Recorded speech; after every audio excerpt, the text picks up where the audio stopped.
Well, good morning. Good morning. Good morning. Yeah, it is that time of day, isn't it? Yes, it is morning. It's 9:45 a.m. I don't normally record these that early anymore. But I'm driving Miss Daisy today. So I figured we would chat with you guys a little bit while we're making our voyage here. See, I even left my hair down because I knew he was going to say something like that.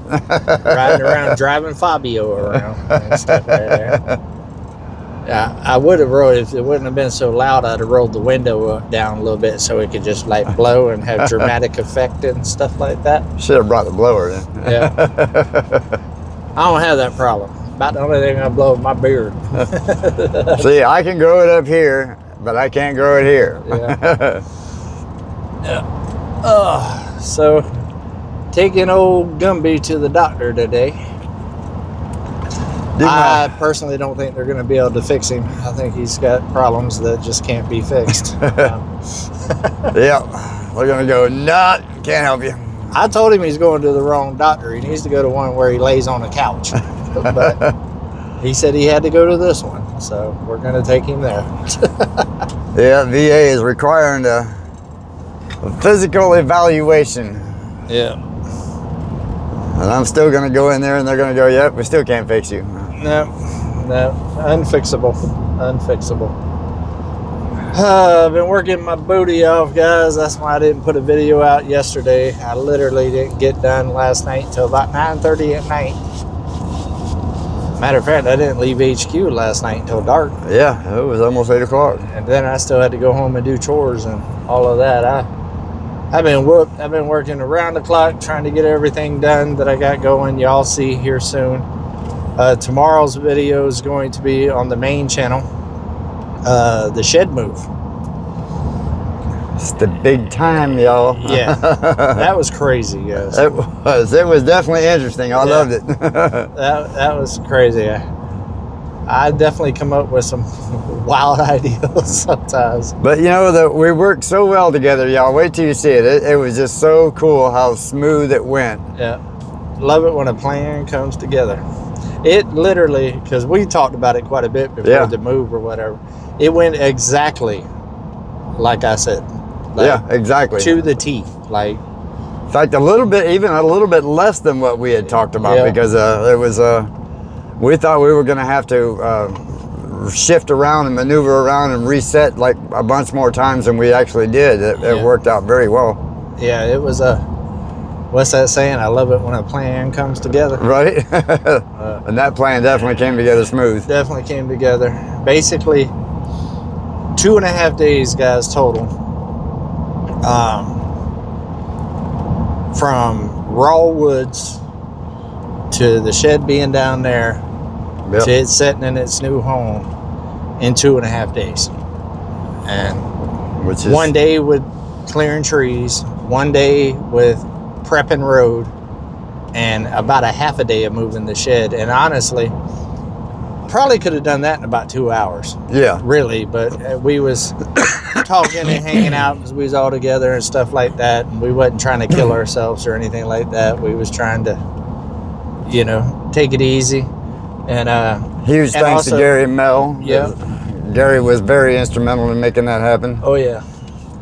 And well, it's the A team, Yep. And yeah, it worked out really well. Having their extra eyes and stuff also was a huge help. Being able to have 2 people on the outside of the shed kind of watching and, all of that. Yeah. You're going to see a little bit of gymnastics from Gary in a couple of the situations. He was ghost riding the shed there a couple of times. Maintaining balance. Yeah, maintaining balance. And but that road, guys, turned out amazing. Like, there was a lot of work that went along to it, but we knocked that out. 2 days to create a 100 yard, 50-foot plus wide road down a hill on a curve. The hill, the way it worked out was the curve happened on the hill, which is like not ideal, right? You know what I mean? Which means tons of dirt had to be moved and stuff to bring that up, because you don't want to go down a hill like this Yeah. With a top heavy big building that's 25 foot tall. You know what I mean? So we had to make the road kind of straighten up, which means a lot of dirt and rock had to be moved. It was quite a bit in there. I also want to address something, some of the questions that I've got on the 2 road videos about the box blade. Everybody's like, why is the box blade not picking up dirt, and is the blade on backwards and all that other stuff? And you know, and then some of y'all said y'all have used box blades with y'all's project with rocks and maintaining your driveway. Yes, that box blade will do all of that just fine on normal ground. Yeah. The camera doesn't do it the justice that it should, guys. The land up there on Come On Mountain is another animal. You're not dealing with rocks, you're dealing with boulders. Yeah. Like, yes, like I was at HQ yesterday doing some box blading, and they picked up the dirt, smoothed it out great, just like a box blade's supposed to, with the teeth and stuff like that. It looks phenomenal, works great. But when you're dealing with a lot of roots and also big boulders, there's no down pressure on that 3-point hitch. Yeah. I don't have a fancy tractor like that has down pressure that can keep that down. That's why y'all see that log on the back of it, even though it's dried out and it ain't as much weight as it should. You're really not supposed to do that because it's really hard on the box blade. That's how you break your box blade. But in the terrain that I'm in, you have to add weight. You have to. And there's no getting around it. When those big boulders get in there and stuff, it's gonna naturally try to pop up over it. And then when it does, it loses the dirt and everything that it collected, and you end up with a little pile in the middle. And that's why you've seen me back dragging with the bucket and stuff. A lot of times, guys, in that kind of terrain, it's more efficient and better for me to back drag with the bucket than it is to use the box blade. Yeah. Now, once I get it to a certain point, then the box blade becomes efficient. But all the boulders and rocks and big chunks of roots and stuff that was in there, it was better for me to back drag it with the bucket to get all of that stuff removed, to get down to the smaller rock to where the box blade is efficient. And just so you know, that was even kicking Bertha's butt on some of that, trying to back drag some of that stuff and trying to smooth some of that stuff out. And Uber's efficient when it comes to that. Like, Uber is a finesse detailed machine. Like he'll tell you in a heartbeat, like when it comes to fine tuning, there's not even a comparison. When it comes to pushing down big trees and like heavy duty stuff, Bertha's the machine to have. She's big and heavy and got big thick steel on the buckets. Yeah, you'll see in the video too where I was laying the bucket flat on the ground, and I was able to do pretty well with that, and then you know, just enough to get it to where it was easier for him. Yeah, it's that's why I did it that way, and it made all the difference. Guys, I'd have went back and forth with that box blade for all day and still wouldn't have got what I got done. It was easier for me to back drag it with the bucket. And honestly, if my bucket wasn't bent, I'd even be able to do it better. I do pretty good with a bent bucket, you know, and which will be getting fixed here soon now that we got power at HQ. The bucket looks like a pour spout on a cup. Yeah, it's like that. Remember that old Kool-Aid commercial where you got that pitcher, you know? Yeah. But so that's why, guys, it ain't that something's wrong with the box blade or I'm doing it wrong or anything like that. You know, I know when I did the one video with Taxi and didn't have the teeth down, y'all was talking about that, putting the teeth down and all of that. Well, the teeth was down. On that one, it was actually on its second level down, one from the deepest that it could go, because you don't want to go too deep because then you catch all the big boulders underneath and the big roots. There was a couple of times, guys, that I hit stuff on that road in second gear. I was in second gear at about 20 RPMs, 25 RPMs, and it literally stopped me in the tracks and shut the motor off. You know, and you want to talk about whiplash. You know, you go from there was some roots in there. It was even doing that to Bertha when I was trying to scrape the bottom, like just hitting and dead stopping that big machine. Yeah, so terrain matters, guys. It's ideally, if I had a tractor that had downforce on the 3-point hitch that can consistently keep it down, then yes, you would be able to deal with that. But fun fact, not many tractors have that, guys. No, not even the big ones. Nope. You know, that's a special kind of deal, and you're going to pay for it. Yep. You can definitely believe you're going to pay for it. So yeah, 3 points are designed for lifting. That was it. That was all they were designed for. It's the weight of the attachments that keep it down, you know. So that's why it looked like it wasn't doing nothing, but in all reality, guys, it was, because at the end of every road that I did, I had a whole thing full of roots and all that kind of stuff that I would dump, and then whether him or me would take our bucket after it built up a little bit and push it up into a pile and keep doing it. So every pass that went by was removing some of that material that was causing that issue. And as far as back dragging all those big rocks and stuff, I utilized that rock in that low area I was telling you about that we had to build up because of the thing. That, like I said, the camera don't do it no justice, guys. I don't even know if I showed that, but you want to talk about tons of rock?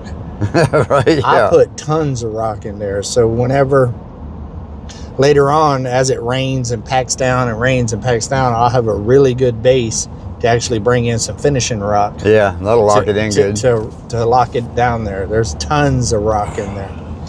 And matter of fact, while we're talking about this subject, I also get the question all the time about why don't I use the rocks out of the creek for the road or in that area? Guys, we're talking boulders. Yeah, if I had a rock crusher, absolutely. I got more than enough rock to do that road. But rock crushers are expensive. Yeah. It's like, they're expensive. And there ain't nothing in that creek that's any smaller than that. So and most of it's a lot bigger than that. Yeah. So there is no really using that. And the amount of time and effort and fuel and energy and wear and tear and all that other stuff that it would take to sort all of that rock, not worth it.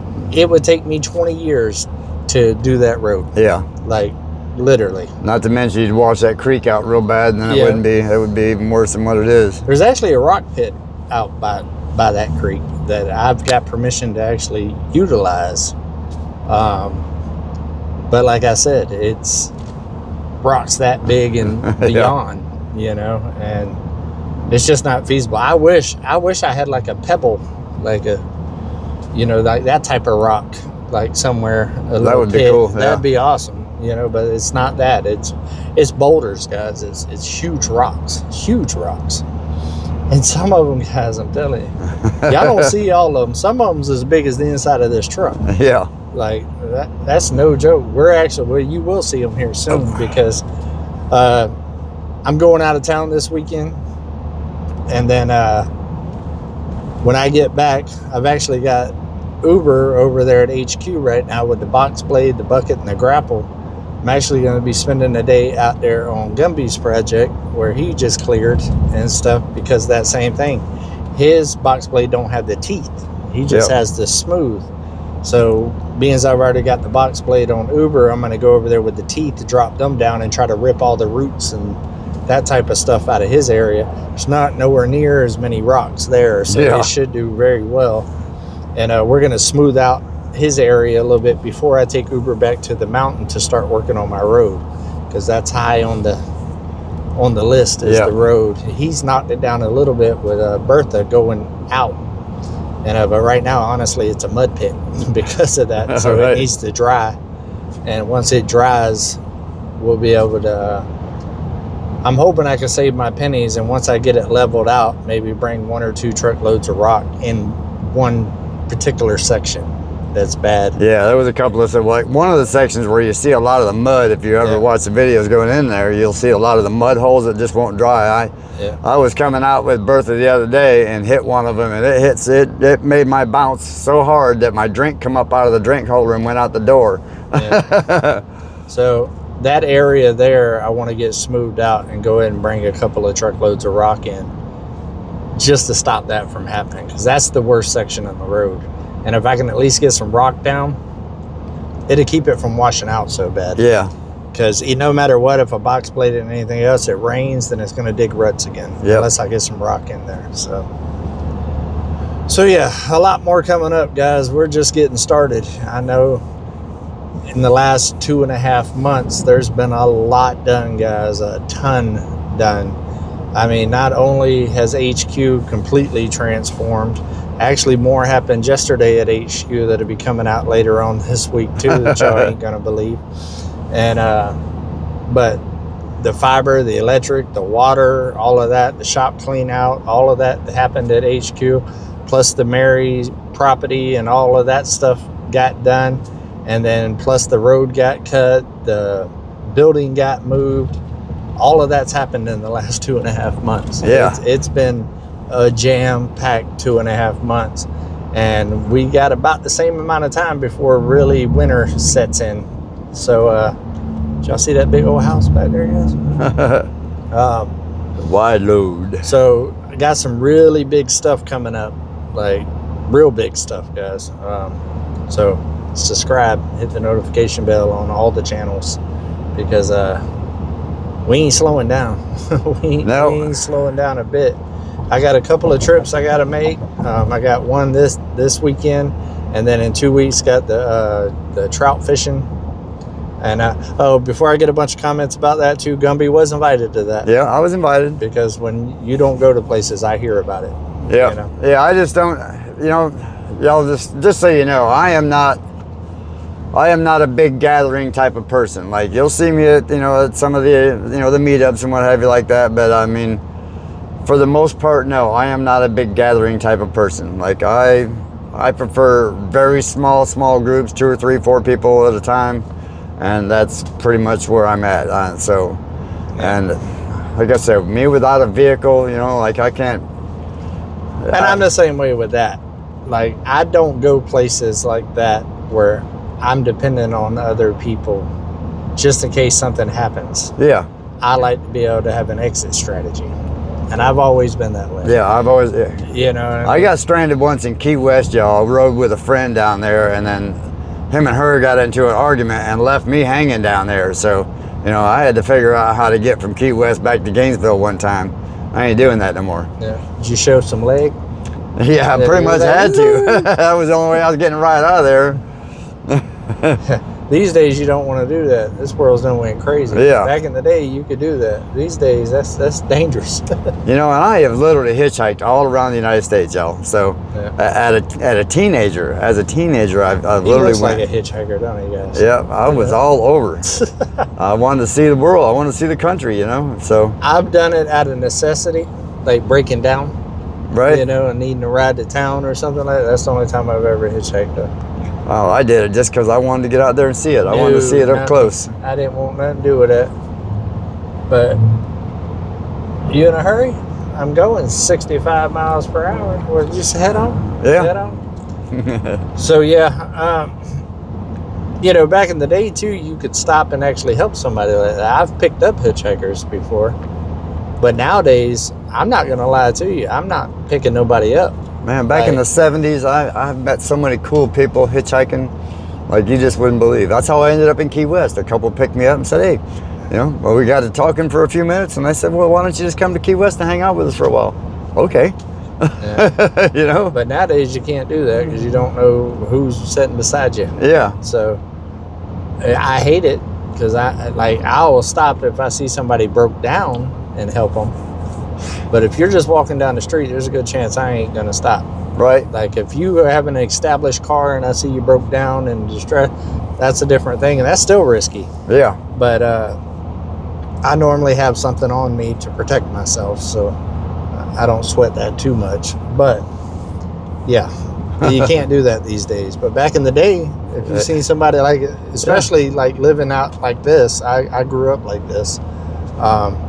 You might have somebody walking 12 miles to the next town for the nearest store, what I mean? So if I seen somebody walking down, I'd take them to town or whatever. Not anymore. I wish we could get back to that kind of life. Yeah. It's kind of what I strive to live like. Part of the reason we live up here in the mountains like we do now is like it was just getting too crazy in Florida, and this is things are a lot more calm up here. It's getting crazy everywhere, unfortunately. Unfortunately, I agree. Well, guys, I enjoyed the morning chat with you guys. Hopefully you are having a good week, guys, and taking a step closer to your goals and doing nice stuff for people and keeping it real, most importantly. But make sure you go over to Junk the Gym, subscribe to him. He's got a lot of stuff happening and coming up here in the future. And make sure that you like, subscribe, and hit the notification bell here and on Come On Homestead. And speaking of which, guys, I've been so busy that y'all know I just had my 5-year anniversary on YouTube. Well, we didn't hit the 20,000 on that day. It was actually 2 days later, but we did hit 20,000 on this channel, guys. Yay. So that's huge, and thank you guys. I greatly appreciate it. I've just been so busy and had so much other stuff going on, I just ain't mentioned it. But we're also very close to 45,000 on the main channel. We're only like 300 and something away or whatever. So if you ain't subscribed to that, go check that out, guys. I'd like to hit this year. I'd like to get to 20,000 on this one and at least 45 on the other one or whatever. I'll call that a win, and it helps me keep making these videos for you guys. So love every single one of y'all. Y'all have a good day. Keep it real. Come on. Bye, guys.